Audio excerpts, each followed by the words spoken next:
Hegde mega fertility camp మా యొక్క అన్ని బ్రాంచుల్లో. అపాయింట్మెంట్స్ కొరకు సంప్రదించండి 8880747474.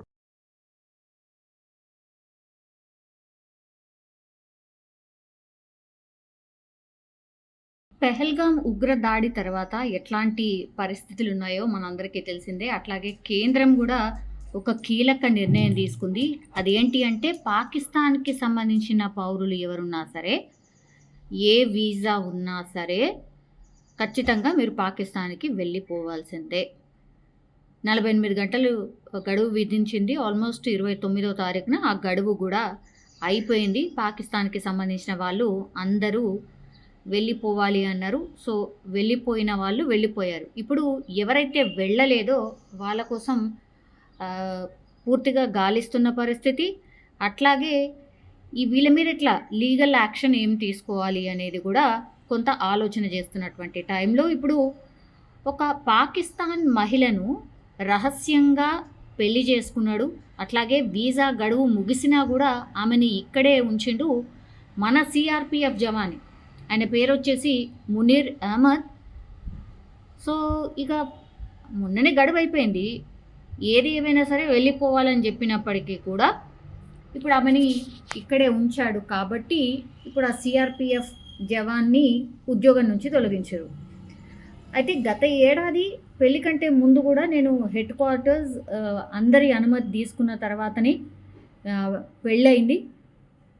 అనుమతి వచ్చిన నెల రోజులకే పెళ్లి చేసుకున్నా అని చెప్తున్నాడు. ఇప్పుడు నా ఉద్యోగం తొలగింపు నిర్ణయాన్ని కూడా తాను అంగీకరించను అని కూడా, ఈ నిర్ణయానికి వ్యతిరేకంగా నేను కోర్టుకు కూడా వెళ్తానని కూడా చెప్తున్నాడు.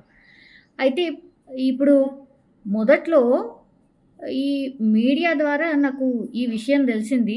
కొద్దిసేపటి క్రితం నాకు సిఆర్పిఎఫ్ నుంచి కూడా ఒక లేఖ కూడా వచ్చింది, ఇట్లా నీ ఉద్యోగం నుంచి తొలగిస్తున్నాము అనేటువంటిది. ఒక రకంగా మేము షాక్ అయ్యాం. ఎందుకంటే పెళ్లి కంటే ముందు నేను ఒక పాకిస్తానీ మహిళను వివాహం చేసుకోవడానికని మా ప్రధాన కార్యాలయం ఏదైతే ఉంటుందో అనుమతి కోరాను. నాకు అనుమతి కూడా వచ్చింది అని కూడా ఇప్పుడు మునీర్ చెప్తున్నాడు. కానీ ఈ మునీర్ అహ్మద్ విషయంలో ఇప్పుడు సెంట్రల్ రిజర్వ్ పోలీస్ ఒక స్టేట్మెంట్ కూడా ఇచ్చింది. పాకిస్తాన్ మహిళ మినాల్ ఖాన్ను రహస్యంగా వివాహం చేసుకున్నాడు. వీసా గడువు ముగిసిన తర్వాత కూడా ఉద్దేశపూర్వకంగా ఆమెను భారతదేశంలోనే ఉంచిండు అని తొలగించినట్టుగా ఇప్పుడు రిజర్వ్ పోలీస్కి సంబంధించి చెప్తున్నటువంటి విషయం. సో ఇది టోటల్లీ ఒక దేశ భద్రతకు విఘాతం కలిగించడం లాంటిది అని కూడా అందులో పేర్కొన్నటువంటి పరిస్థితి. కానీ మునీర్ మాత్రం ఏం చెప్తున్నాడు, పాకిస్తాన్ మహిళను నేను వివాహం చేసుకోవాలనే నా కోరికను తెలియజేయడానికి మొదటనే నేను 31 డిసెంబర్ 2022లోనే ప్రధాన కార్యాలయం ఏదైతే ఉంటుందో నేను లేఖ రాసిన, పాస్పోర్ట్ కావచ్చు, వెడ్డింగ్ కార్డు కావచ్చు అండ్ అఫిడవిట్ కాపీ చూపించాలని కోరిండ్రు వాళ్ళు. ఆ తర్వాత అఫిడవిట్తో పాటుగా నా తల్లిదండ్రులు, జిల్లా అభివృద్ధి మండలి సభ్యుల అఫిడవిట్లను కూడా అన్నీ కూడా నేను ప్రాపర్గా సబ్మిట్ చేసిన. అయితే 2024 ఏప్రిల్ 30న ప్రధాన కార్యాలయం నుంచి నాకు ఆమోదం లభించింది. హెడ్ క్వార్టర్స్ నుంచి ఎన్ఓసి అడిగినప్పుడు అలాంటిది ఏం లేదు, నిబంధన ఏమీ లేదని వాళ్ళే చెప్పిండ్రు అన్నటువంటి మాట చెప్తున్నారు. ఇప్పుడు వీడియో కాల్ ద్వారా నేను పెళ్లి చేసుకున్నా అంటుండు. అది ఎప్పుడు? గత ఏడాది మే 24న నేను వీడియో కాల్ ద్వారా పెళ్లి చేసుకున్నా. ఆ తర్వాత 72వ బెటాలియన్కు మ్యారేజ్ ఫోటోలు కానీ మ్యారేజ్ సర్టిఫికెట్లు కానీ సమర్పించా. ఫస్ట్ 15 రోజుల వీసాపై ఫిబ్రవరి 28న తొలిసారిగా భారత్కు వచ్చినప్పుడు మార్చిలో లాంగ్ టర్మ్ వీసా కోసం దరఖాస్తు చేసుకున్నా. ఇంటర్వ్యూ వంటివన్నీ కూడా నేను పూర్తి చేసేసిన. సో ఇంతలోనే ఇప్పుడు పాకిస్తాన్ వాళ్ళు ఎవరైతే ఉంటారో వాళ్ళందరూ వెళ్ళిపోవాలనేది వచ్చింది.